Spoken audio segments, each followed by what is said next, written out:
Loknath news,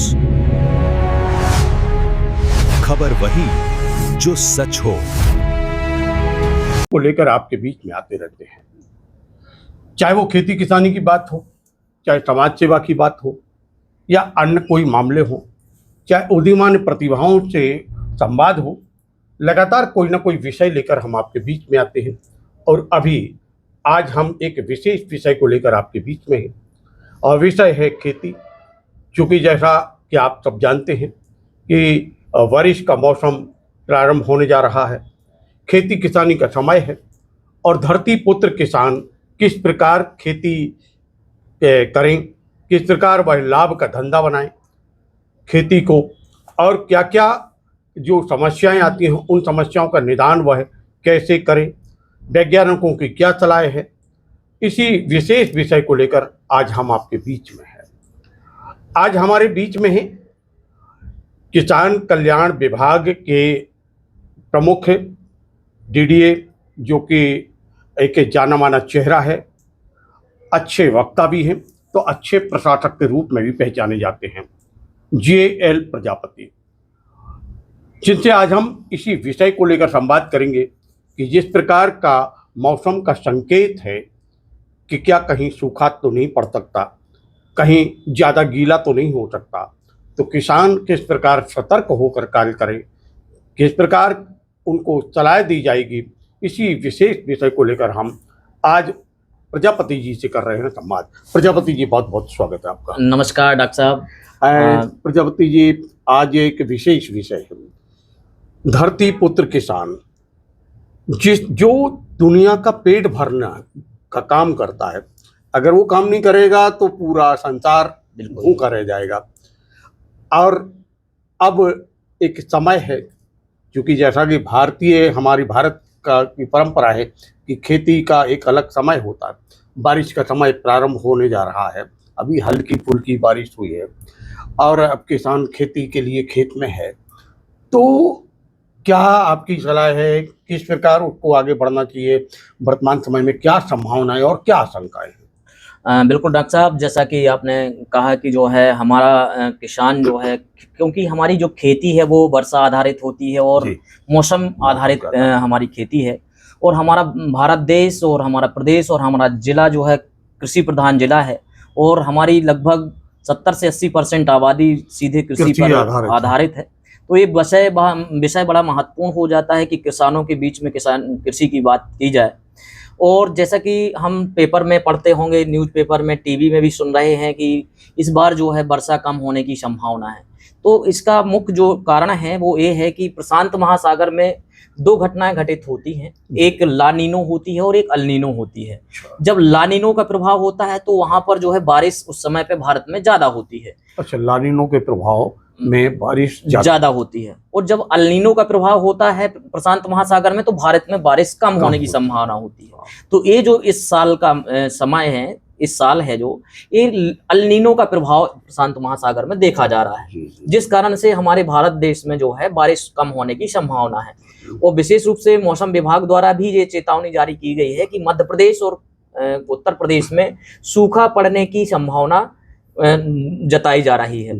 तो इसमें किसानों को बहुत महत्वपूर्ण चीजें ये हैं कि हम क्या करें और क्या ना करें। जी हाँ, क्योंकि हमें खेती को लाभ का व्यवसाय भी बनाना है हमें, क्योंकि हमारे किसान बंधुओं की जो आजीविका रहती है वो खेती पर ही निर्भर होती है, और यही तो अर्थव्यवस्था पूरे भारत की अर्थव्यवस्था ही हमारे किसानों के माध्यम से ही संचालित होती है। तो मेरा किसान बंधुओं से अनुरोध है कि इस वर्ष जो मौसम विभाग द्वारा चेतावनी जारी की गई है कि हो सकता है कि अपने मध्य प्रदेश में और दमोह जिले में भी सूखे की कुछ समस्या हो, या बारिश कहीं कहीं ज्यादा हो जाए, फिर उसके बाद ड्राई स्पेल ज्यादा हो जाए कि भाई 15 दिन तक कोई बारिश नहीं हुई। तो इस प्रकार की घटनाएं इस वर्ष जो है अल्नीनो के प्रभाव के कारण घटित होने की संभावना है। तो मेरा किसान बंधुओं से अनुरोध है कि हमें कुछ खेती के तरीके को बदलना पड़ेगा। कुछ हमें ऐसी किस्मों को बोना पड़ेगा जो कम पानी में हो जाती हैं, कुछ हमें विधियों को भी बदलना पड़ेगा। जी जी जो हम विधियां, बुवाई की विधियां उपयोग करते हैं, उनको भी बदलने की आवश्यकता है। तो इनके बारे में क्रमशः में चर्चा करूंगा। जी जी जी। सबसे पहले तो ये है कि हमें जो फसलों का चयन करना है, ऐसी फसलों का चयन करना है जिसमें कम पानी की आवश्यकता होती है। जी, बिल्कुल। जैसे धान की फसल है, धान में ज्यादा पानी की आवश्यकता होती है, तो बिल्कुल, धान की फसल को हमें कम इस करना बार चाहिए, कम करना चाहिए। और हमारी जैसे अरहर है, और जो हमारे श्री अन्न है, श्री जिनको अन्न, मोटा अनाज जो है। अनाज है, उनमें बहुत कम पानी की आवश्यकता होती है, और उनमें रोग कीट व्याधि भी कम लगते हैं। कम लगती तो यदि हम इनको अपनाएंगे, ये क्योंकि हमारी भारत की ही उत्पत्ति है और भारत के क्लाइमेट के लिए बहुत सुइटेबल रहती हैं, तो किसी भी विपरीत परिस्थिति में हमारे जो श्री अन्न है, जिनको मिलेट कहते हैं या मोटा अनाज कहते हैं, यदि इनकी फसलों की खेती करेंगे तो हमारे प्रतिकूल परिस्थितियों में भी वो हमें उत्पादन करके दे जाएंगे। श्री अन्न जो है, श्री अन्न का में के उत्पादन में पानी की कमी कम लग रहा, उत्पादन में किसी कीट व्याधि वगैरह नहीं लगती। तो दूसरी चीज, सेवन करने वालों के लिए भी फायदेमंद है, पोषण भी जो है अच्छा पूरा हो रहा है, और विभिन्न प्रकार की बीमारियों से भी आपका बचाव हो रहा है। तो ये तो बहुत ही एक बिल्कुल अलग बात है कि देखिए, आप जहाँ आर्थिक रूप से संपन्न हो रहे हैं, वहीं स्वस्थ खुद भी रहेंगे और हमारे नागरिकों को भी एक स्वस्थ रखने में आप सहायक होंगे किसान भाइयों। अभी और इसी विषय को लेकर अभी और चर्चा हम कर रहे हैं प्रजापति जी से। तो प्रजापति जी, जैसे कि आपने बताया कि कम पानी में और स्वास्थ्य के लिए भी लाभदायक है। बिल्कुल बिल्कुल। आपको रासायनिक विधियों का भी उपयोग कम करना पड़ेगा। बिल्कुल। तो किसान इसके लिए और क्या करे? देखिए, जो मिलेट की फसलें हैं, जो जैसे मक्का है, ज्वार है, बाजरा है, कोदो है, कुटकी है, रागी है, सावा है, कंगनी है, ये ऐसी फसलें हैं जो बहुत कम पानी में जो है उत्पादन हो जाता है। और हमारी ज्वार जो फसल है, उसको कैमल क्रॉप भी कहा जाता है। कैमल मतलब होता है ऊंट। ऊंट यदि एक बार पानी पी लेता है तो वो 30 दिन तक जो है उसको पानी की आवश्यकता नहीं पड़ती है।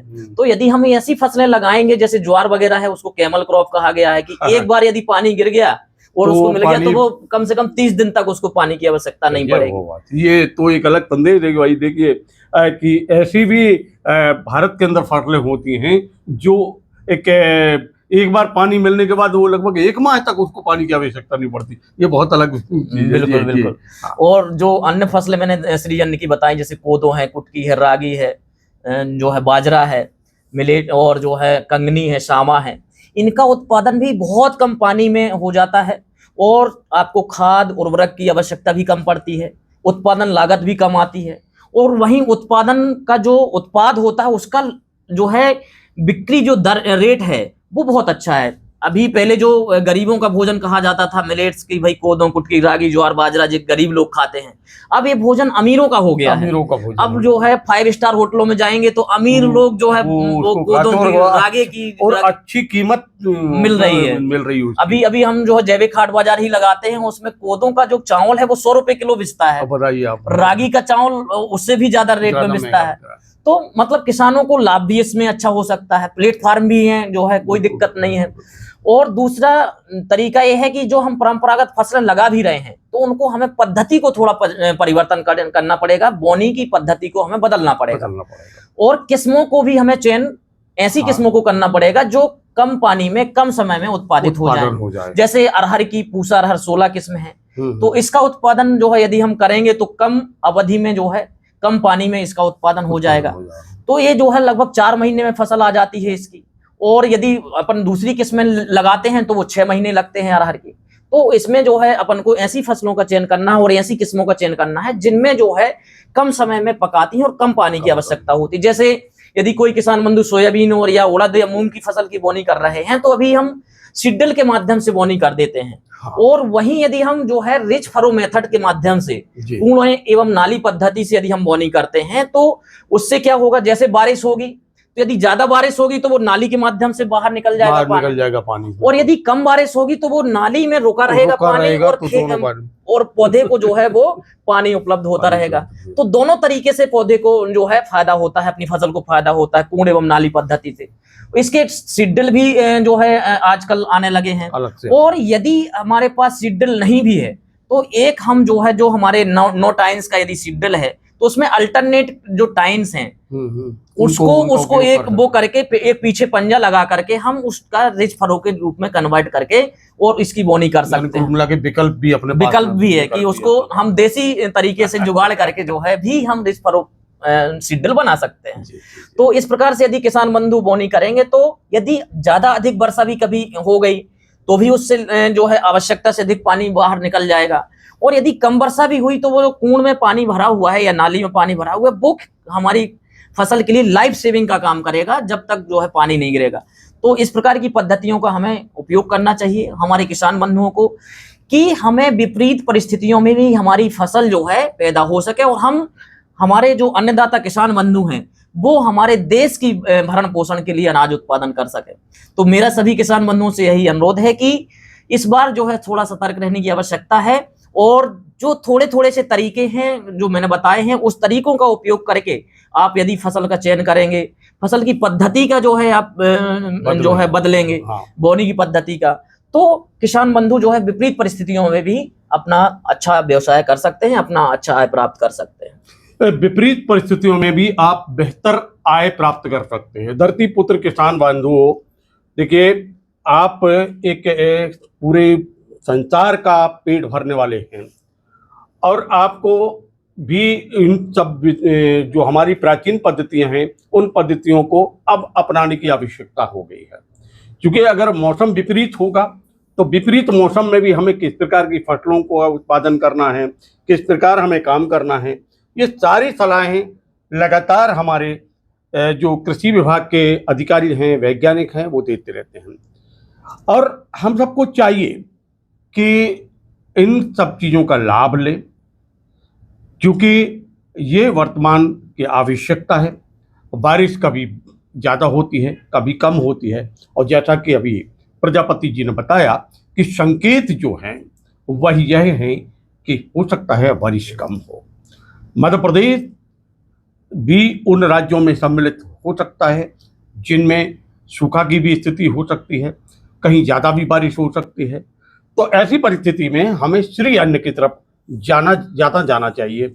श्री अन्न जहाँ भारत की अर्थव्यवस्था और साथ में आपकी अर्थव्यवस्था को मजबूत करेगा, वहीं एक स्वस्थ नागरिक के लिए भी नागरिक को स्वास्थ्य लाभ पहुंचाने के लिए भी, उसको स्वस्थ रखने के लिए भी एक महत्वपूर्ण भूमिका का निर्वहन करेगा।